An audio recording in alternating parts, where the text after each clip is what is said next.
దేవుడిని హిందువులకి ఎంత దూరం చేయగలిగితే అంత దూరం చేయగలుగుతున్నారు.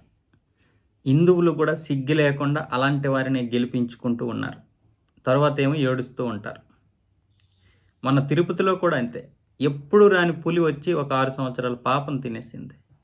ఈ పాపం ఎవరిది? ఏం జరగకుండానే, ఏం తెలియకుండానే జరుగుతున్నాయి. ఇంకా సిగ్గు లేకుండా ఆ రోజు వైసీపీ ప్రభుత్వం అందరి చేతికి కర్రలిచ్చింది. దానికి ఒక పరిష్కారం చూపించకుండా కర్రలిచ్చింది. అంటే ఇవన్నీ ప్లాన్ ప్రకారం. ఇంకా చెప్పాలంటే అనేక రకాలైనటువంటి తిరుపతిలో పూర్తిగా సౌకర్యాలని తగ్గించేశారు. దర్శించుకోవడమే తప్ప అంతకు మించి ఇంకేం లేదు. డబ్బులు విపరీతంగా పెంచేశారు టికెట్ ధరలు.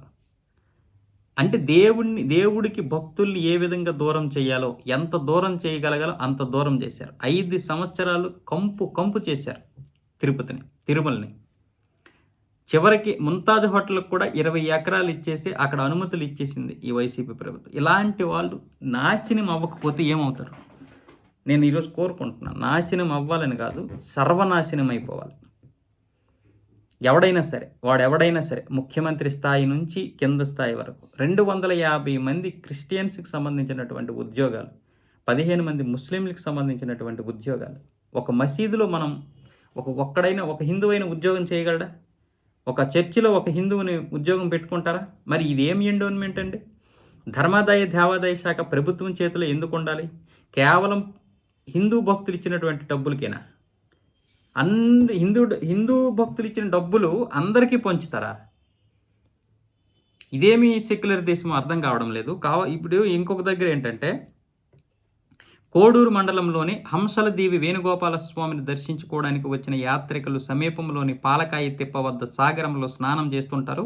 ఇంతవరకు ఎలాంటి అడ్డంకులు లేకుండా ద్విచక్ర వాహనాలు, ఆటోలు, కార్లపై వచ్చేవారు ఇప్పుడు ఉచితంగా వెళ్ళడానికి వీలు లేదు. ప్రస్తుతం అటవీ శాఖ వారు టోల్ ఫీజు వసూలు చేస్తున్నారు. సాగరం వద్దకు వెళ్లాలంటే పెద్దలకు 20 రూపాయలు, పిల్లలకైతే 10 రూపాయలు, ద్విచక్ర వాహనానికి 20 రూపాయలు, ఆటో కార్లకు 40 రూపాయలు, భారీ వాహనాలకు 100 రూపాయలుగా నిర్ణయించి ప్రధాన ద్వారం వద్ద పట్టిక ప్రదర్శించారు. సాగర సంగమ ప్రదేశాన్ని మరింత అభివృద్ధి చేస్తామని ఎంపీ వల్లభనేని బాలశౌరి ప్రకటించిన నేపథ్యంలో అటవీ శాఖ తీసుకున్న ఈ నిర్ణయం అందుకు విరుద్ధంగా ఉందని పలువురు యాత్రికులైతే వాపోతున్నారు. గతంలో ఎమ్మెల్యేగా ఉండగా మండలి బుద్ధప్రసాద్ కృషితో సంగమ ప్రదేశం వద్ద ఒక వసతి భవనం, డాల్ఫిన్ భవనం, బీటీ రహదారి నిర్మించారు. ఆ తర్వాత అటవీ శాఖ ఈ ప్రదేశం తమదని, ఇక్కడ ఎలాంటి నిర్మాణాలు చేయరాదని అడ్డు చెప్పడంతో ఆ భవనాలను సైతం అటవీ శాఖకు అప్పగించారు. దీంతో నాటి నుంచి ఆ ప్రదేశం అభివృద్ధికి నోచుకోలేదు. యాత్రికులు స్నానాలు చేసిన తర్వాత దుస్తులు మార్చుకోవడానికి కూడా అటవీ శాఖ వారు ఏర్పాట్లు చేయలేదని, తోపుడు బండ్లపై తాగునీరు, శీతల పానీయాలు విక్రయించేందుకు వచ్చే సిరు వ్యాపారులను సైతం రాకుండా అడ్డుకున్నారని పలువురు ఆందోళన వ్యక్తం చేస్తున్నారు. ఇదే పరిస్థితి కొనసాగితే యాత్రికుల సంఖ్య తగ్గిపోయే ఆస్కారం ఉందని భావిస్తున్నారు.